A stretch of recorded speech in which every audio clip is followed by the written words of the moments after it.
一台普通家用投影价格从几千到几万，一台专业的家用投影从几万到几十万，它们都可以投出超过100寸的大画面。那普通家用投影和专业家用投影之间是技术的壁垒还是品牌的加成？是画质的差距还是心理作用？今天我们先看现象，再聊原理。专业家用投影到底专业在哪儿？这个视频我们讨论的范畴是家用投影，但为了叫起来简单，简称为普通投影和专业投影。我们开始吧。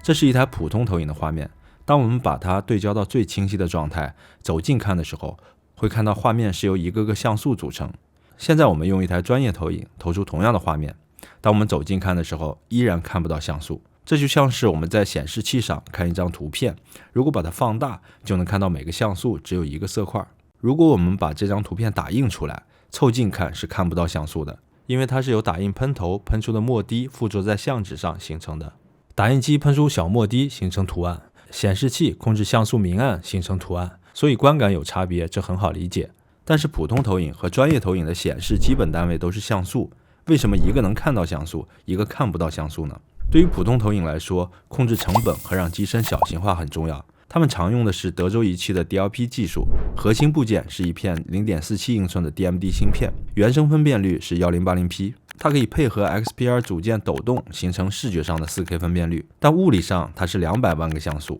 每个像素都是一面可以独立翻转的小镜子，通过高速翻转来控制像素的明暗。为了让镜子能够自由的运动，镜子之间必须有物理缝隙。当画面经过镜头放大几百倍之后，这些缝隙就变成了你看到的像素网格。凑近看就像透过纱窗看风景，我们称之为纱窗效应。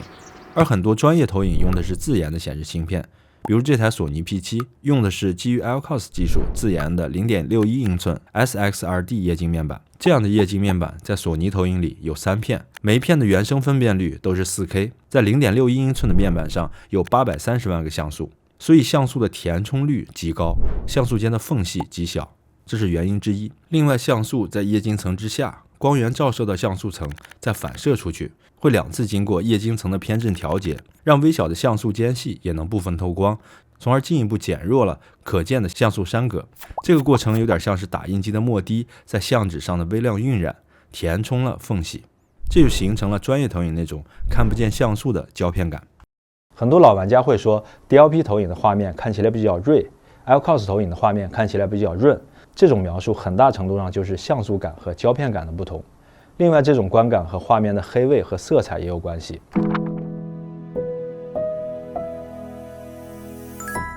在讨论投影的时候，我们经常听到黑位这个词。黑位指的是画面中深色部分够不够深，在亮度一样的情况下，深色部分越深，黑位越好，对比度越高，画面看起来就会越通透。但是我们仔细想一下，其实任何显示设备都不可能发出黑色的光。电视、手机、平板电脑之所以能显示黑色，是因为它们的底色就是黑色，而我们的投影幕是白色的呀。所以想让我们的投影画面黑位好的第一步就是拉上窗帘，让它的底色也变成深色，越深越好。这个窗帘的遮光性越好，越少的光透过窗帘照在幕布上，它的底色就越黑。当我们打开投影的时候，投影画面的黑位就会很好，画面就会通透漂亮。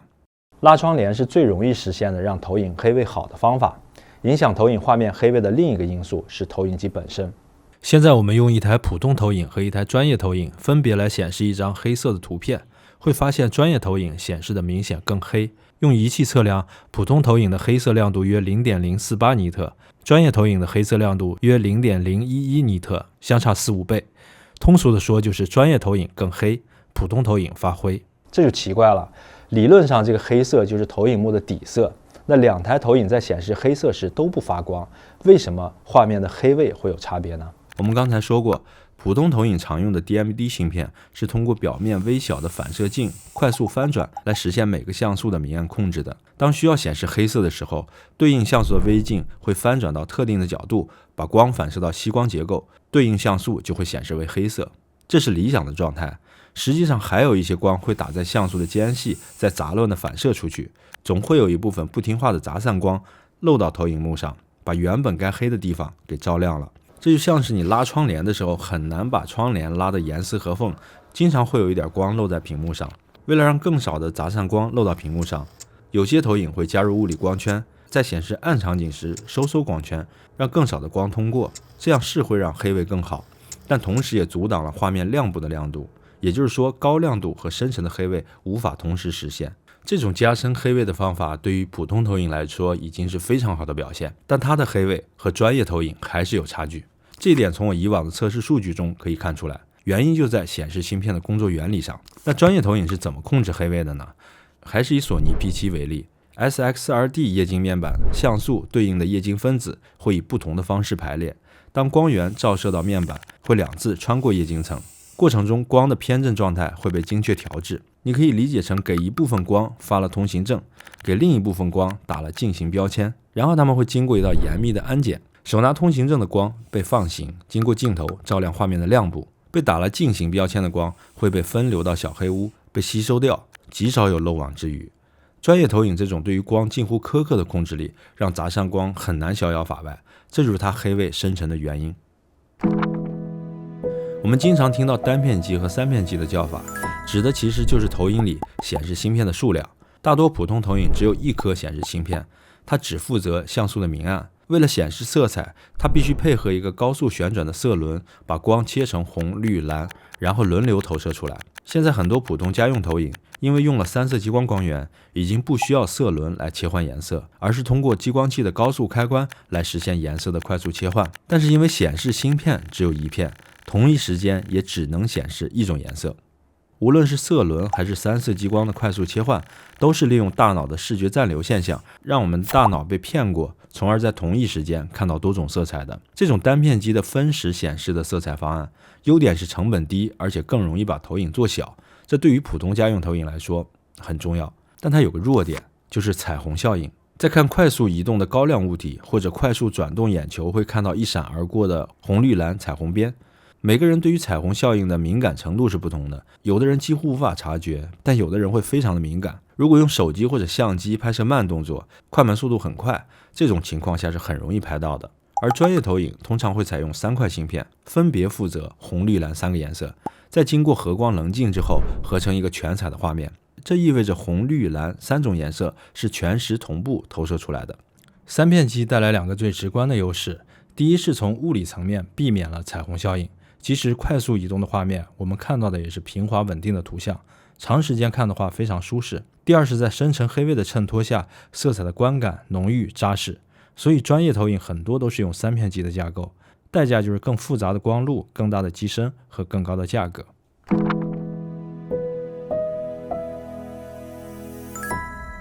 如果你有在投影上玩游戏的打算，一定会关注2个性能参数：刷新率和游戏延迟。刷新率关系到游戏画面的流畅度，比如在游戏帧数能保证的情况下，刷新率越高，我们在转动视角的时候就越流畅。对于100-200英寸的投影画面来说，流畅度越高，越不容易晕。而游戏延迟关系到操控时候的跟手程度，延迟越低，按下游戏手柄后，画面的响应速度就越高，就是我们平时说的很跟手。从我测试过的延迟数据来看，普通投影和专业投影各有千秋。比如这台使用了 472TP 芯片组的投影，支持可变刷新率 VRR， 同时它的延迟数据非常的低。这台专业投影的延迟数据仅次于它。如果从刷新率来看，这几台用了 0.47 寸 DMD 芯片的普通家用投影有个共同特征，在 4K 分辨率下就只能60赫兹，在高刷新率下只能 1080p 分辨率，也就是高分辨率和高刷新率无法同时拥有。而这台专业投影是可以在 4K 分辨率下实现120赫兹刷新率的，这也是显示原理造成的。普通投影常用的 DMD 芯片原生分辨率是 1080p， 然后通过 XPR 组件的抖动加上 DMD 小镜子的快速翻转实现 4K 分辨率。但是小镜子的这个翻转速度是有瓶颈的，当你开启 4K 分辨率时，它从空间维度上保证了高分辨率；当你开启高刷新率时，它从时间维度上保证了每秒能显示更多的画面，但它无法同时满足高刷新率和高分辨率，只能2选1。目前对于普通投影来说，即使它是 HDMI 2.1 接口，带宽足够接收 4K 120赫兹的视频信号，投影也会降级输出成 4K 60赫兹或者 1080p 120赫兹的画面，以目前的技术来说没有例外。